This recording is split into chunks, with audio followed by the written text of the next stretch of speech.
अपने विषय को टेबल कर सकते हैं। आइटम नंबर 19 माननीय स्वास्थ्य मंत्री जी।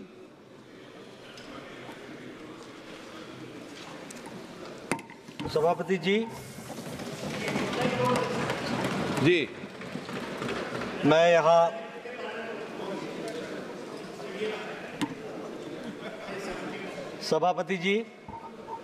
मैं यहाँ पर डिमांड फॉर ग्रांट्स 2024-25 जो लोकसभा में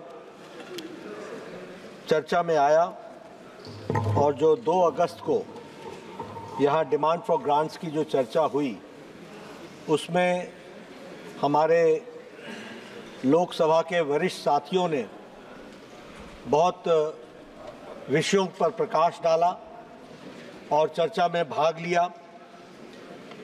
और चर्चा में 2 तरीके के सुझाव आए।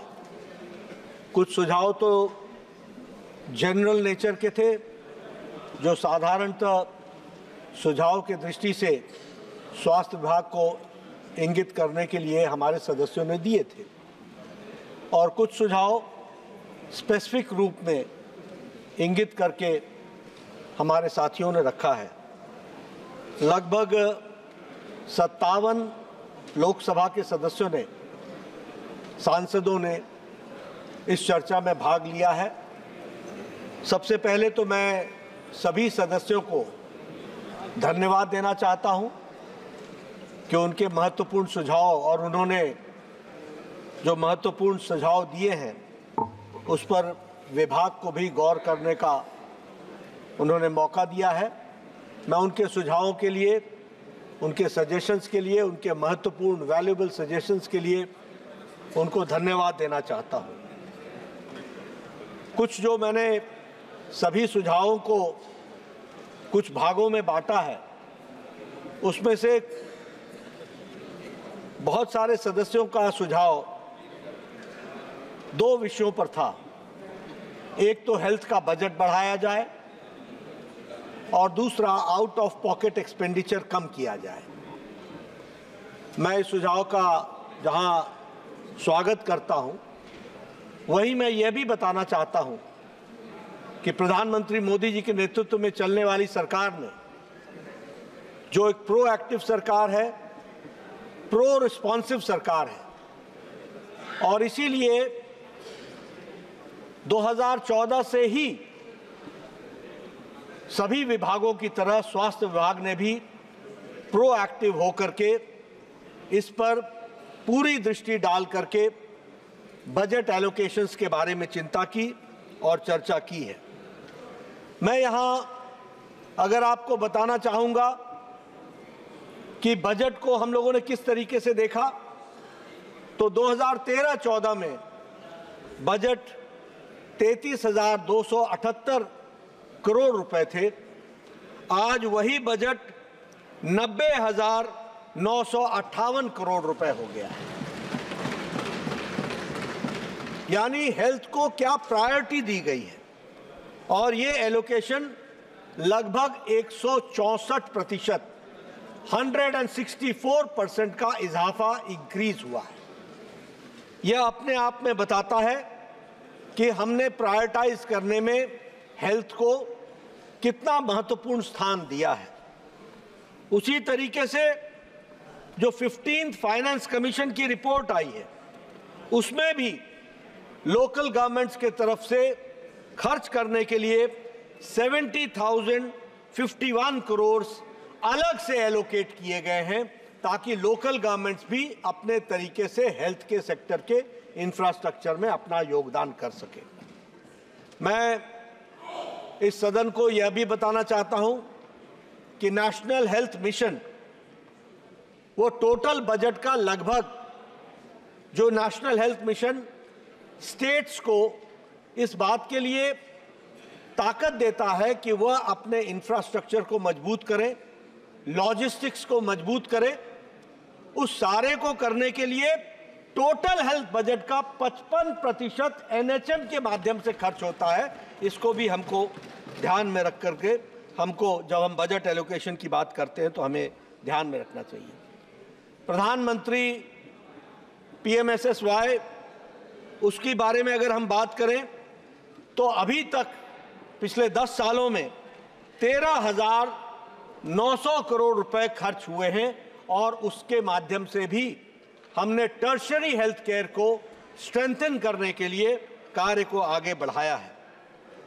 जो हमने 2017 के अपने हेल्थ पॉलिसी में कहा कि हमारा 2.5% हेल्थ का बजट खर्च होगा, मुझे खुशी है आज ये बताते हुए कि हम तीव्र गति से उसमें आगे बढ़ रहे हैं और 1.1% ऑफ द GDP से अब वो बढ़ करके 1.9% हो गया है, रीचिंग 2%, और उसको हम आगे बढ़ाने वाले हैं।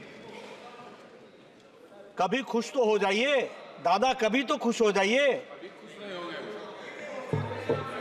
मैं यहां पर आउट ऑफ पॉकेट एक्सपेंडिचर, इसके बारे में भी बहुत से इंटरवेंशंस किए गए जिसके तहत Ayushman Bharat, free drugs and diagnostic facilities, free screening, इन सब पर बल दे करके आउट ऑफ पॉकेट एक्सपेंडिचर को हम लोगों ने 62% से रिड्यूस करके 47.1% पहुंचाया है और आउट ऑफ पॉकेट एक्सपेंडिचर आज वो कम हो रहा है।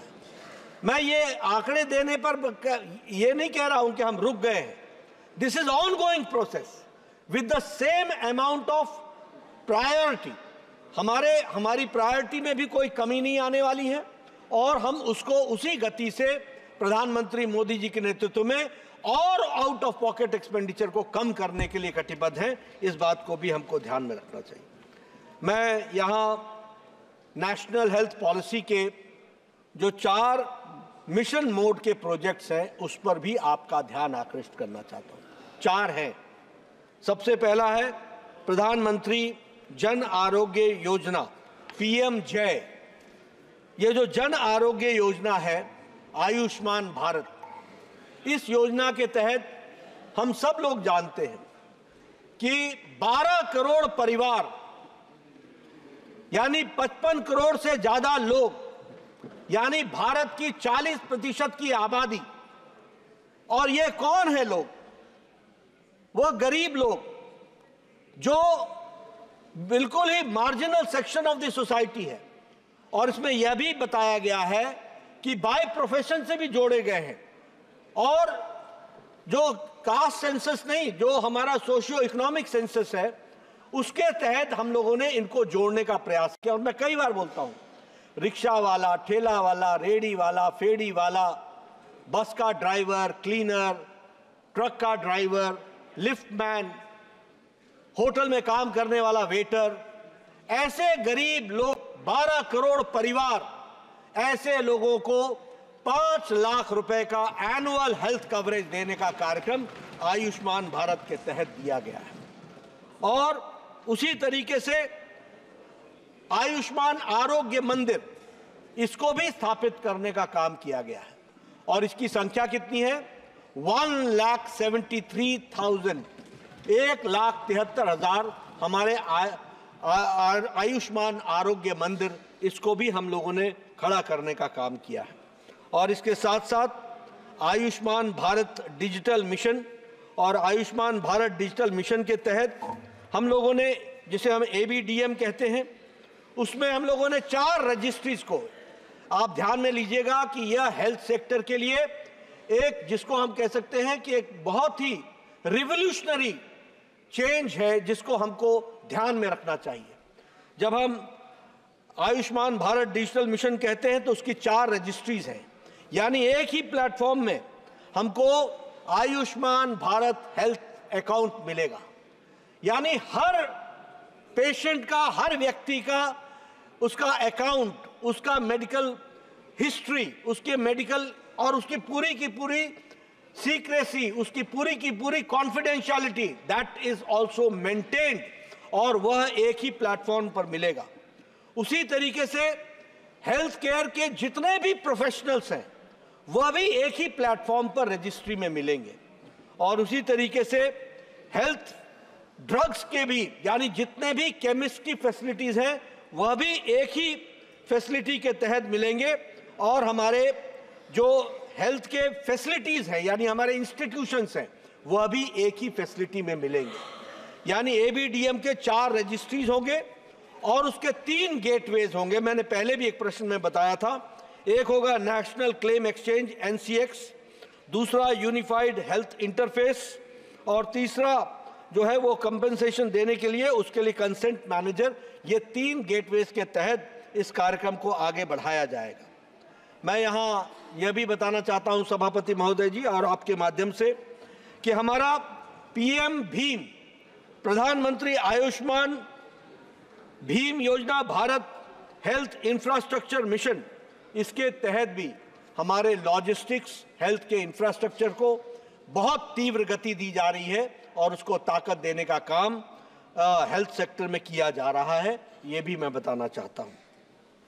जो दूसरे इनिशिएटिव्स हैं, उन इनिशिएटिव्स की बात करें तो NHM में हम सभी प्रदेशों को टेक्निकल और फाइनेंशियल सपोर्ट हम देते हैं, और वो टेक्निकल और फाइनेंशियल सपोर्ट के माध्यम से जो हमारे सब सेंटर्स हैं, जो हमारे आयुष्मान आरोग्य मंदिर हैं, जो हमारे PHCs हैं, जो हमारे CHCs हैं, जो हमारे डिस्ट्रिक्ट हॉस्पिटल्स हैं, इन सबको फाइनेंशियल और टेक्निकल सपोर्ट देने का काम हम ये नेशनल हेल्थ पॉलिसी के तहत NHM के तहत हम कर रहे हैं। ये भी मैं बताना चाहता हूँ।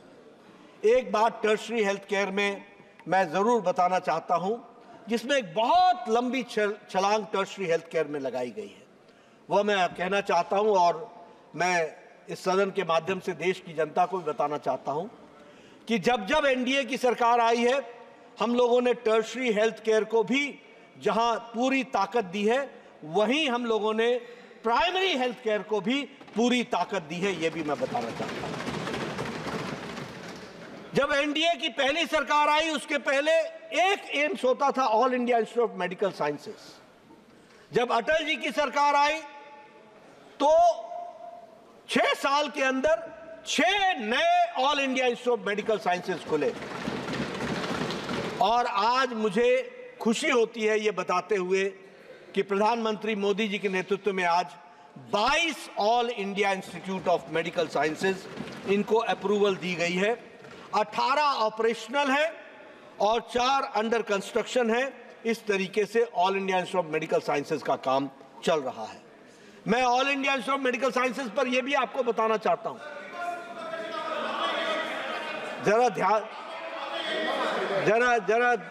जरा धैर्य रखो,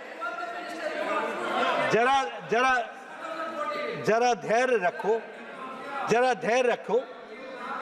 22 में से 18 ऑपरेशनल हैं, 18 ऑपरेशनल हैं और 4 पर अंडर कंस्ट्रक्शन है। मैं यहां यह भी बताना चाहता हूं कि एक All India Institute of Medical Sciences, एक ऑल इंडिया, बैठ जाइए, मैं सबको, I will get back to you, बैठिए। एक All India Institute of Medical Sciences 2000 crore से लेकर 1500 करोड़ से लेकर के 2000 करोड़ रुपीस एक पर खर्च हो रहा है। दूसरा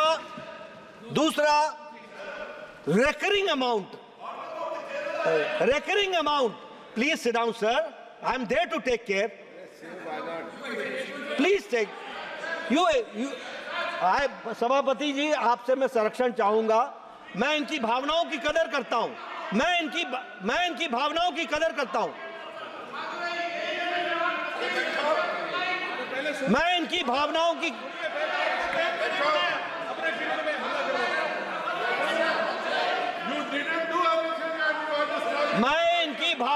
कदर करता हूं, मैं इनकी भावनाओं की कदर करता हूं।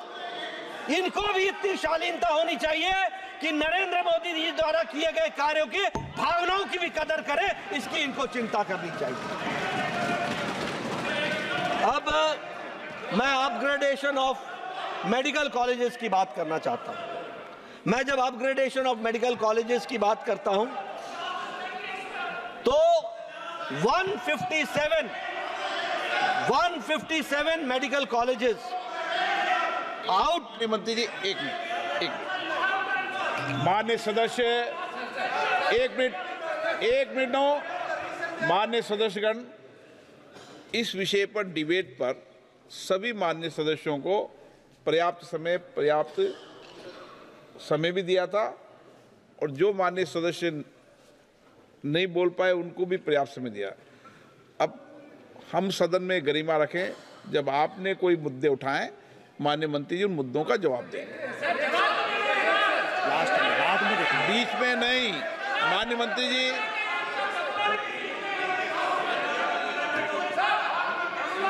बीच में नहीं। देखिए, मैं सदस्यों से एक बात कहना चाहता हूं कि अगर राजनीति करनी है तो आप राजनीति कीजिए, अगर सच्चाई सुननी है तो मैं पूरी ईमानदारी से सारी बातें आपको बता रहा हूं, जिसको आपको सुनना पड़ेगा।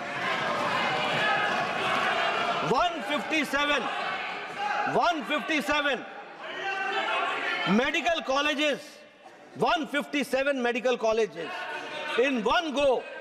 और मैं आपको यह भी बताना चाहता हूं कि 387 मेडिकल कॉलेजेस इस देश में थे और आज 731 मेडिकल कॉलेजेस हैं। 731 मेडिकल कॉलेजेस हैं।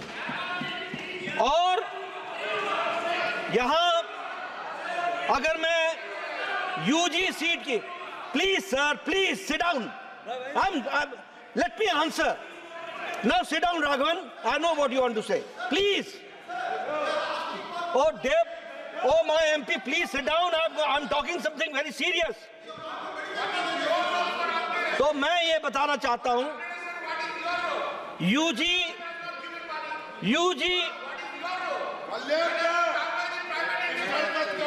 he does not understand.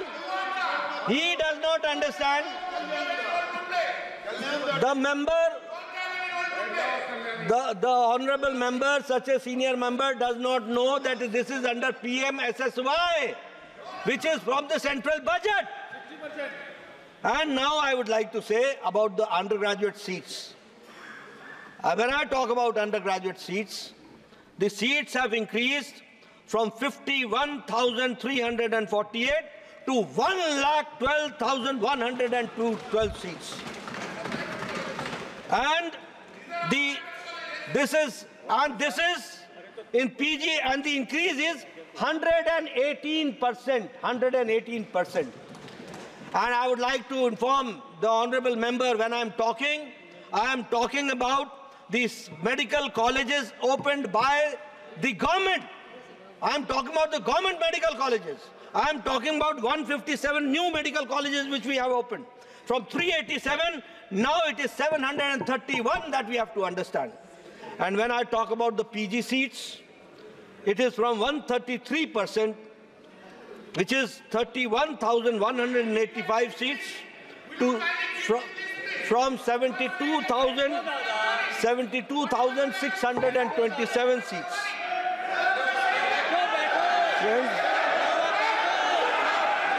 Friends,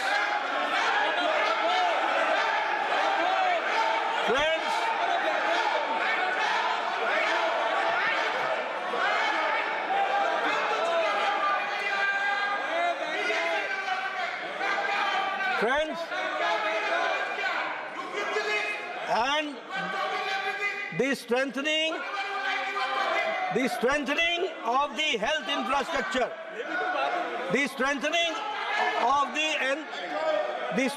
of the health infrastructure. अब उसमें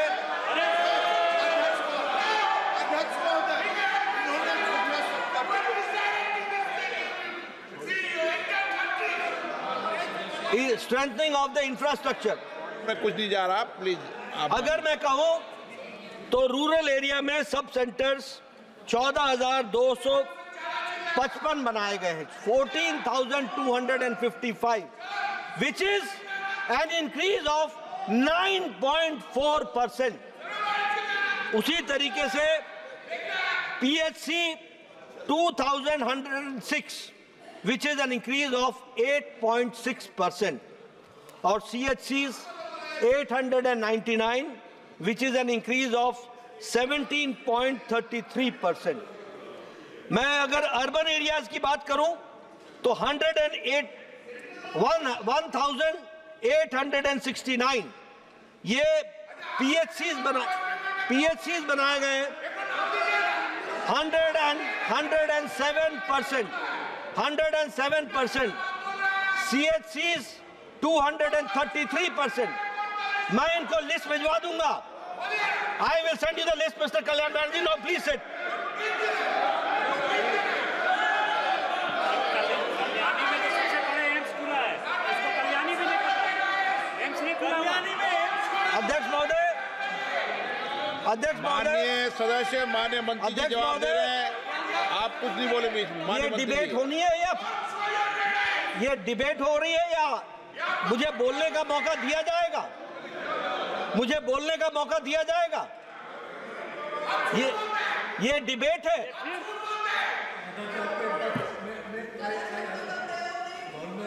नो, मैंने मंत्री जी इनको अलाउ नहीं किया, आप तो बोलिए। मैं जब अलाउ करूं जब होगा ना। मैं माननीय मंत्री जी,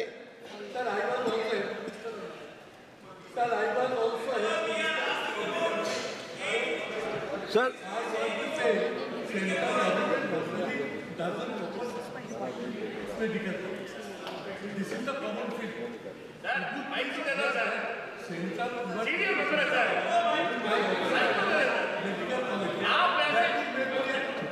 ठीक, किसी भी माननीय सदस्य, ठीक, मैं माननीय, एक मिनट मान, जब माननीय मंत्री जी जवाब दे रहे हैं, जब तक मैं किसी माननीय सदस्य को अलाउ नहीं करूं, और जनरल परंपरा रही है कि माननीय सदस्य जब अपनी बात कह रहे हो तो माननीय सदस्य बीच में सप्लीमेंट्री प्रश्न नहीं पूछें।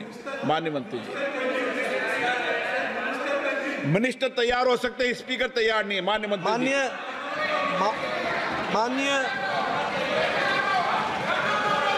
माननीय अध्यक्ष जी, ये अगर मैं बताऊं, मुझे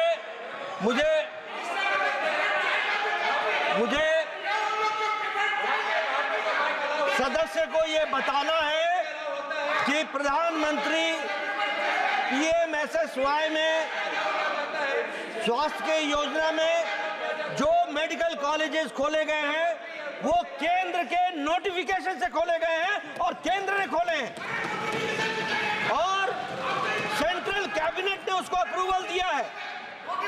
और ये बहुत पढ़े लिखे सदस्य हैं, इनको मालूम नहीं है what the scheme of PMSSY is. The PMSSY scheme gives all India Institute of Medical Sciences and PMSSY gives new medical colleges and PMSSY gives super specialty blocks and all is determined by the central government headed by Narendra Modi ji. इस बात को भी हमको ध्यान में रखना चाहिए। मित्रों, मैं अगर बात करूं सब डिविजनल हॉस्पिटल्स की, वो 172 यानी 25% का इंक्रीज है। डिस्ट्रिक्ट हॉस्पिटल्स 48 7.5% का इंक्रीज है। और जब मैं आयुष्मान आरोग्य मंदिर की बात करता हूं तो 1,73,000 आयुष्मान आरोग्य मंदिर बनाए गए। 39,724 न्यू कंस्ट्रक्शंस हो रही हैं और 58,000 का अपग्रेडेशन किया गया है।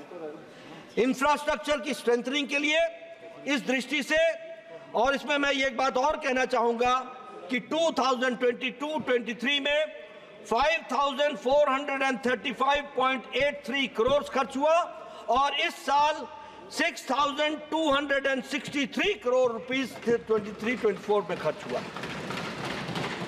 88% जैसा मैंने कहा कि मेडिकल के कॉलेजेस के सीट्स में इंक्रीज हुआ, यह भी हम सबके ध्यान में है। कुछ लोगों ने यह प्रश्न उठाया कि जो हार्ड एरियाज हैं, डिफिकल्ट एरियाज हैं, वहां पर डॉक्टर्स की जरूरतों को अगले क्या किया जा सकता है। सरकार ने इसका भी इनिशिएटिव लिया है। हालांकि हमने स्टेट गवर्नमेंट्स को कहा है कि आप उसमें ऐड कर सकते हैं, you can add whatever you want, लेकिन हम लोगों ने अपने तरफ से हार्ड एरिया अलाउंस के लिए डॉक्टर्स को, ताकि वो हार्ड एरिया में जाएं, उसकी व्यवस्था करने के लिए, और उसको हमने स्टेट को नेगोशिएबल कहने के लिए कहा है। आप नेगोशिएट करो, जिसका हमने नाम रखा है यू कोट वी पे। आप अपनी सैलरी कोट करो, हम पे करेंगे, लेकिन डॉक्टर वहां पहुंचे। ये है हमारा कमिटमेंट जो हम आपको बताना चाहते हैं। उसी तरीके से नॉन मॉनिटरी प्रेफरेंशियल एडमिशन में जो हम दे रहे हैं, वो अगर हार्ड एरिया सर्व करके आता है, ट्राइबल एरिया सर्व करके आता है, तो उसको पोस्ट ग्रेजुएट की सीट में हम प्रेफरेंशियल ट्रीटमेंट देते हैं और उसकी सीट्स को हम रिजर्व करते हैं। इस तरीके से हमने इस काम को आगे बढ़ाया है। एक काम प्रधानमंत्री भी बैठ जाइए ना, बात आप लोग सारा दिन बोलते रहे। नहीं, no, I am not going to you.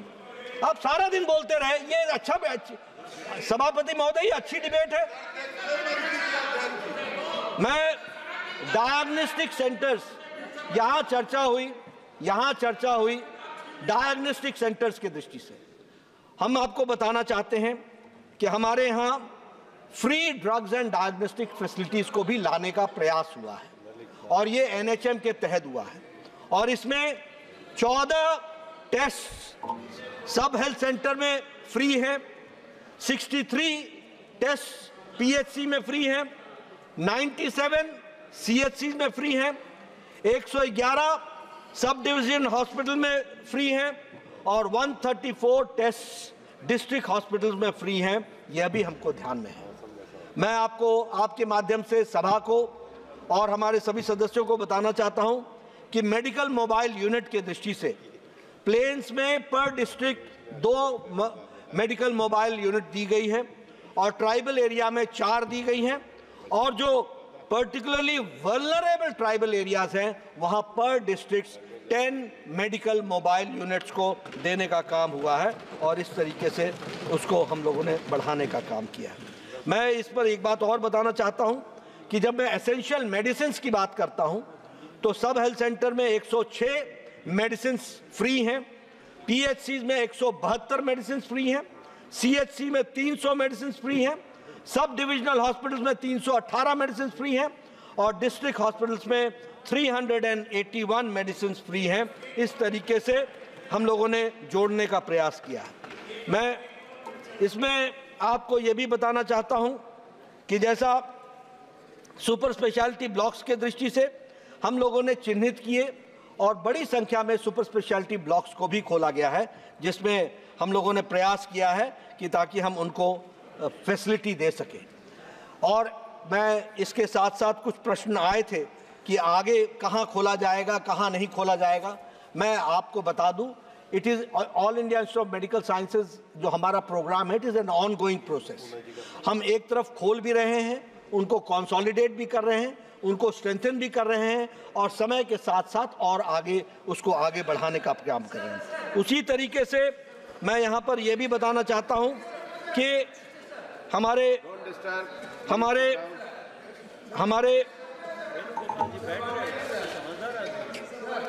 Ayushman Bharat के बारे में काफी चर्चा हुई। Venugopal, please, I respect your sentiments. I understand, and I respect your sentiments.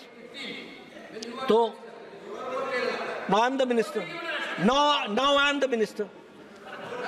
Please. Ayushman Bharat में हमने जिस स्कीम को चलाया है, मैं यहाँ हाउस को बताना चाहता हूँ। जब मैं 2014 में मोदी जी के नेतृत्व में जब सरकार आई, उस समय वर्ल्ड हेल्थ असेंबली में चर्चा होती थी यूएचसी की, यूनिवर्सल हेल्थ कवरेज की। और जब ये यूनिवर्सल हेल्थ कवरेज की चर्चा होती थी तो ऐसा लगता था जैसे शायद भारत इसके बारे में कभी सोच भी नहीं रहा है कि हम यूनिवर्सल हेल्थ कवरेज दे सकेंगे। लेकिन मुझे खुशी है कि आज प्रधानमंत्री मोदी जी के नेतृत्व में world's largest health coverage programme हुआ है, तो वो आयुष्मान भारत में हुआ। और इसको एक्सपैंड करने के दृष्टि से जहां आशा वर्कर्स से लेकर के आंगनवाड़ी हेल्पर से लेकर के अन्य वर्कर्स को जोड़ने का प्रयास हुआ है। आज 35 करोड़ लोगों को इसका आयुष्मान का कार्ड बन चुका है। 12 करोड़ परिवारों को जोड़ा गया है। 55 करोड़ लोगों के लिए यह आयुष्मान भारत का कार्यक्रम दिया गया है।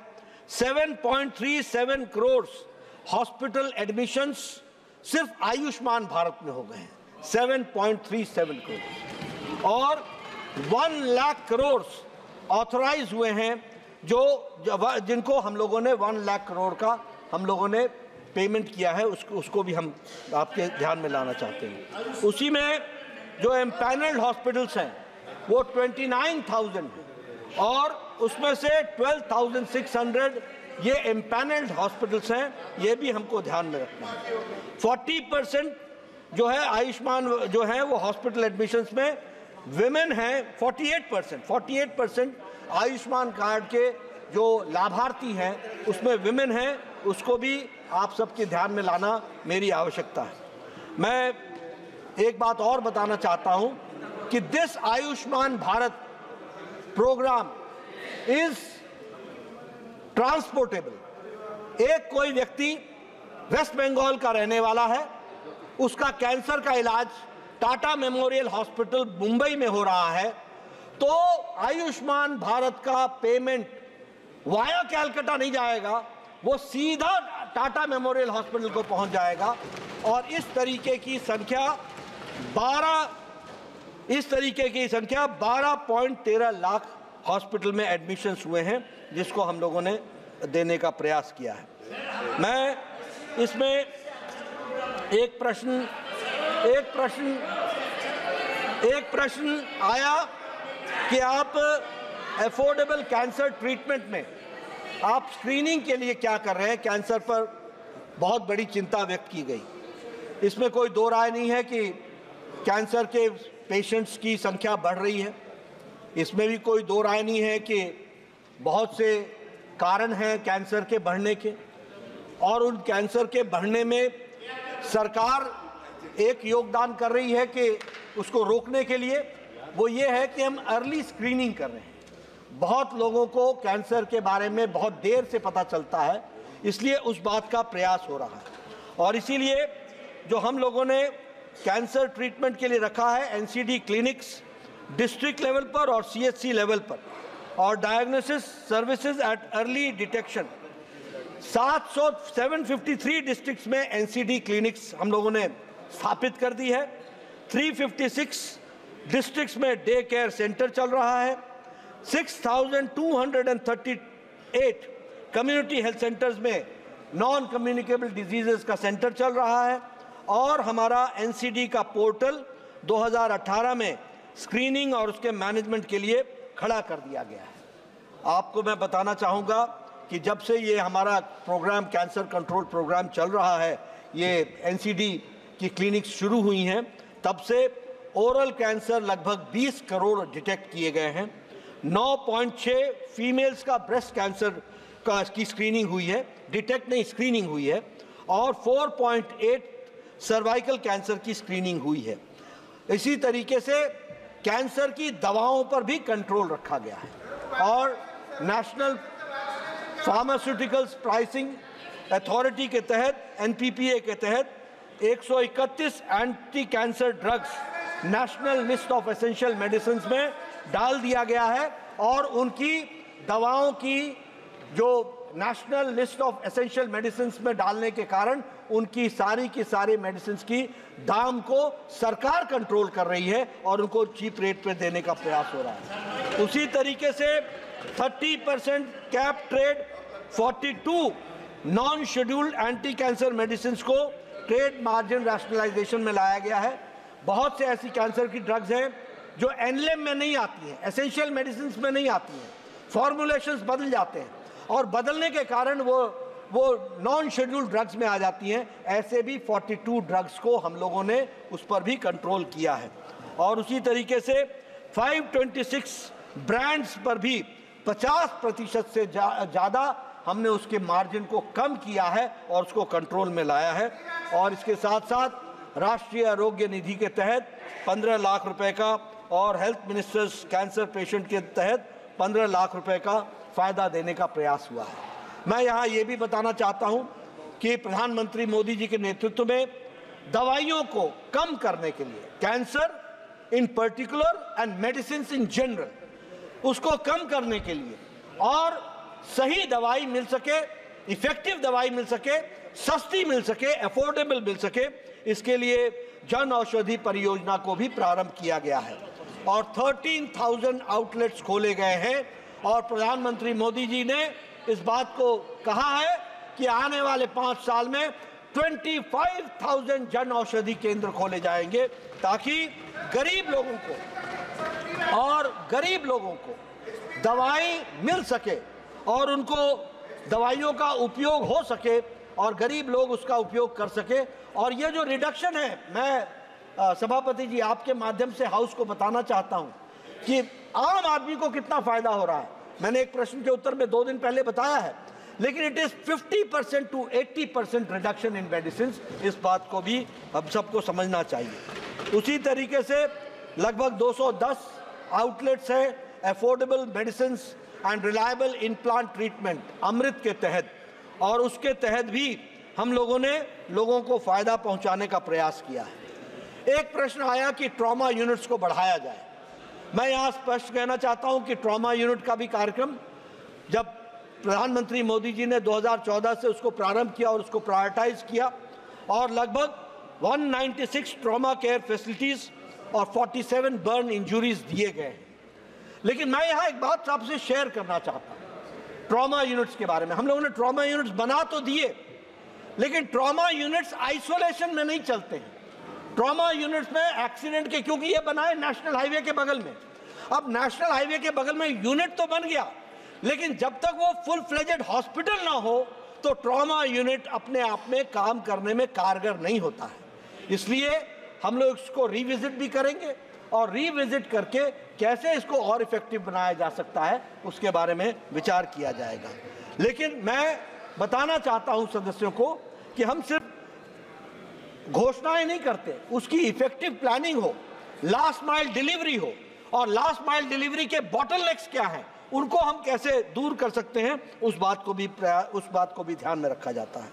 जहां तक एक बात आई कि पीएम भीम में आयुष्मान भीम में बजट का रिडक्शन हुआ है, मैं आपसे एक बात कहना चाहता हूं, मैं आपसे इसमें एक बात कहना चाहता हूं और वो आपको बड़े स्पष्ट शब्दों में, कि पिछले बार 1,855 करोड़ रुपए बुक हुए थे और हम लोगों ने जो बीई था उससे एक्सपेंडिचर 43% कम हुआ है।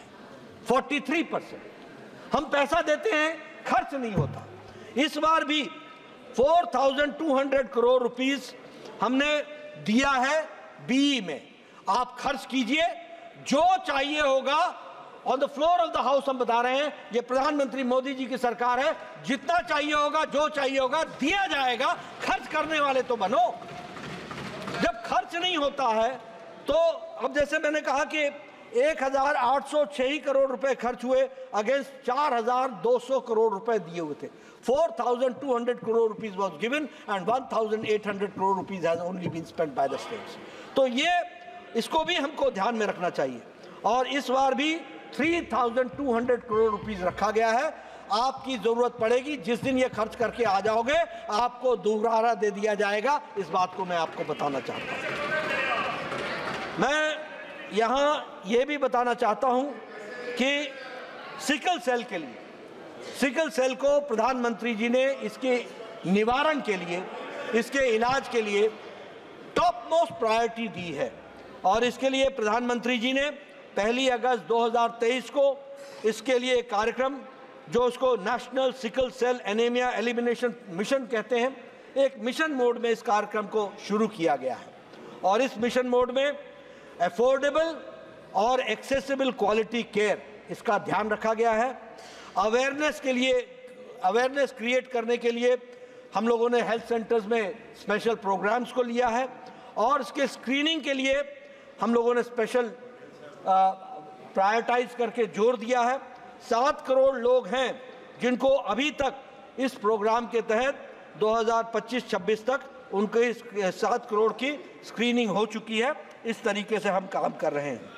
नहीं, 7 करोड़ का टारगेट रखा है और 3 करोड़ 85 लाख लोगों की स्क्रीनिंग हो गई है। 7 crore was the target and 3,85,000 has been done. इस तरीके से किया जा रहा है। लगभग 1,29,00,000 सिकल सेल ये बन करके, ये इनके कार्ड्स बन करके तैयार हो गए हैं।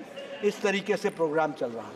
मैं सदन को इस बात को भी बताना चाहता हूं कि on the prevention side vaccination में हम लोगों ने 2014 में दिसंबर में इंद्रधनुष का कार्यक्रम मोदी जी के नेतृत्व में शुरू हुआ था।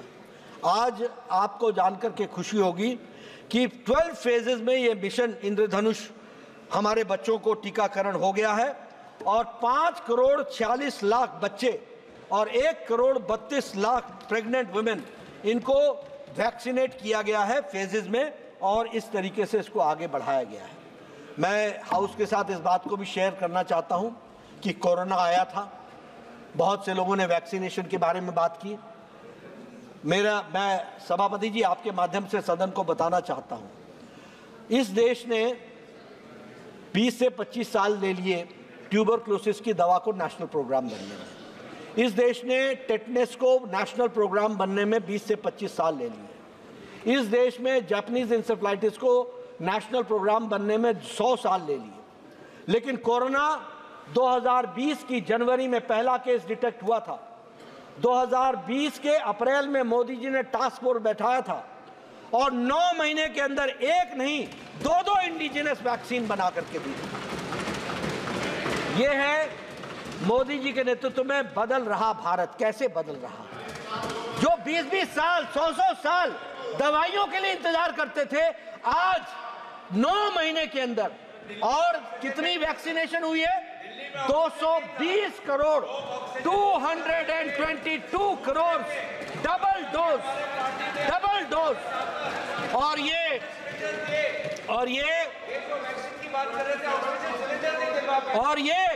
और ये vaccination, this is the world's largest and the world's fastest vaccination programme in the world. इस बात को भी हमको समझना चाहिए, कुछ अप्रिशिएट करना चाहिए। Is the world's largest and, और अब मैं आपको बता दूं, कोई पाश्चात्य देश 70% से ज्यादा का वैक्सीनेशन नहीं करा पाया है। ये भारत ही है जिसने वैक्सीनेशन टोटल तरीके से करने का प्रयास किया है, उसको आगे बढ़ाया है। इसलिए मित्रों, ले लेंगे सुझाव, चेंबर में आ जाना। मैं एलिमिनेशन की बात करूं तो आज एलिमिनेशन के प्रोग्राम के तहत अगर हम बात करें तो मलेरिया, पोलियो हम इरेडिकेट कर चुके हैं और उसमें हम पोलियो सर्टिफाइड हो चुके हैं। मैटरनल और न्यूनेटल टेटनस में हम एलिमिनेट कर चुके हैं। कालाजार हमने पर 10,000 पॉपुलेशन में लेस देन 1 हम पहुंच चुके हैं। और उसी तरीके से 89% जो था उसको हम लोगों ने रिड्यूस कर दिया है। MMR हम लोगों ने उसको रिड्यूस किया है और अगर मैं उसके आंकड़े रखना चाहूं तो 130 पर लाइव बर्थ था, that has been reduced to 97 lakh live births. और उसी तरीके से decline in 83% has been achieved in maternal mortality rate. और अगर मैं इंस्टीट्यूशनल डिलीवरीज की बात करूं तो 7.8% से 88.9% 6% पहुंच गया है। इन्फेंट मोर्टेलिटी रेट जो है वह 37 पर 1000 लाइव बर्थ्स में से 28 पर 1000 लाइव बर्थ्स पहुंच गया है। अंडर मोर्टेलिटी रेट जो है, अंडर 5 मोर्टेलिटी रेट जो है वो 43 से रिड्यूस होकर के 32 पहुंच चुका है। और उसी तरीके से अगर हम देखें तो हमारा TFR टोटल फर्टिलिटी रेट वो 2.3 से रिड्यूस होकर के 2.0 यानी 2% तक पहुंच गया है। इस तरीके से हमने अपने जो पैरामीटर्स हैं उसको रिड्यूस करने का और हेल्दी एनवायरनमेंट, हेल्थ के दृष्टि से उनको आगे बढ़ाने का प्रयास किया है। मैं सभापति जी आपके माध्यम से इस हेल्थ के डिबेट पर जब मैं चर्चा कर रहा हूं तो मैं एक ही बात कहना चाहूँगा कि प्रधानमंत्री मोदी जी की सरकार है जिसने पूरी ईमानदारी, पूरी ताकत के साथ प्रोएक्टिव होकर के, प्रो रिस्पॉन्सिव होकर के हेल्थ के सेक्टर में एक लंबी छलांग लगाई है। और दुनिया ने इस बात को माना है कि India has proved to be an example Bharat example बन करके खड़ा हुआ है और इसीलिए आज दुनिया के सारे लोग भारत के आयुष्मान भारत के मॉडल को स्टडी करने के लिए हर तरीके से प्रयास कर रहे हैं, उसको अंडरस्टैंड कर रहे हैं। मैं यहाँ ये भी कहना चाहूँगा कि हमारी रिसर्च की इंस्टीट्यूट और हमारे रिसर्च के इंस्टीट्यूट के साथ साथ जो हमारे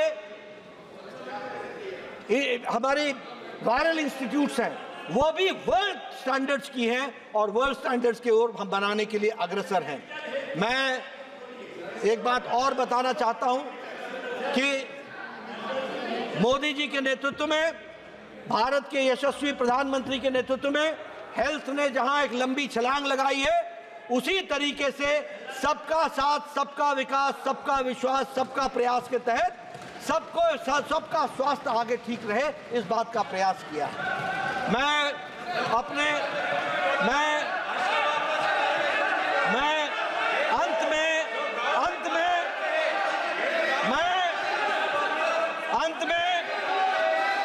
अपने बुद्धिजीवी दोस्तों को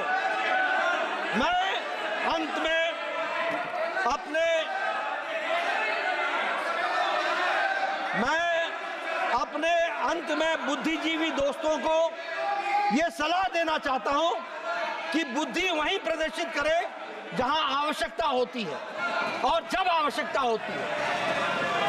और मैं यहां यह भी बताना चाहता हूं कि सभी लोगों को बोलने का मौका दिया गया और सभी लोगों को काम करने का मौका भी दिया गया। मैं राजनीतिक दृष्टि से कोई लाभ नहीं उठाना चाहता, लेकिन मैं पूछना चाहता हूं कि वेस्ट बंगाल डेंगू का रजिस्ट्री क्यों नहीं केंद्र सरकार को भेजती है, क्यों नहीं बताती है, क्यों छुपाती है। मैं यहां यह भी बताना चाहूंगा कि असम के लोग,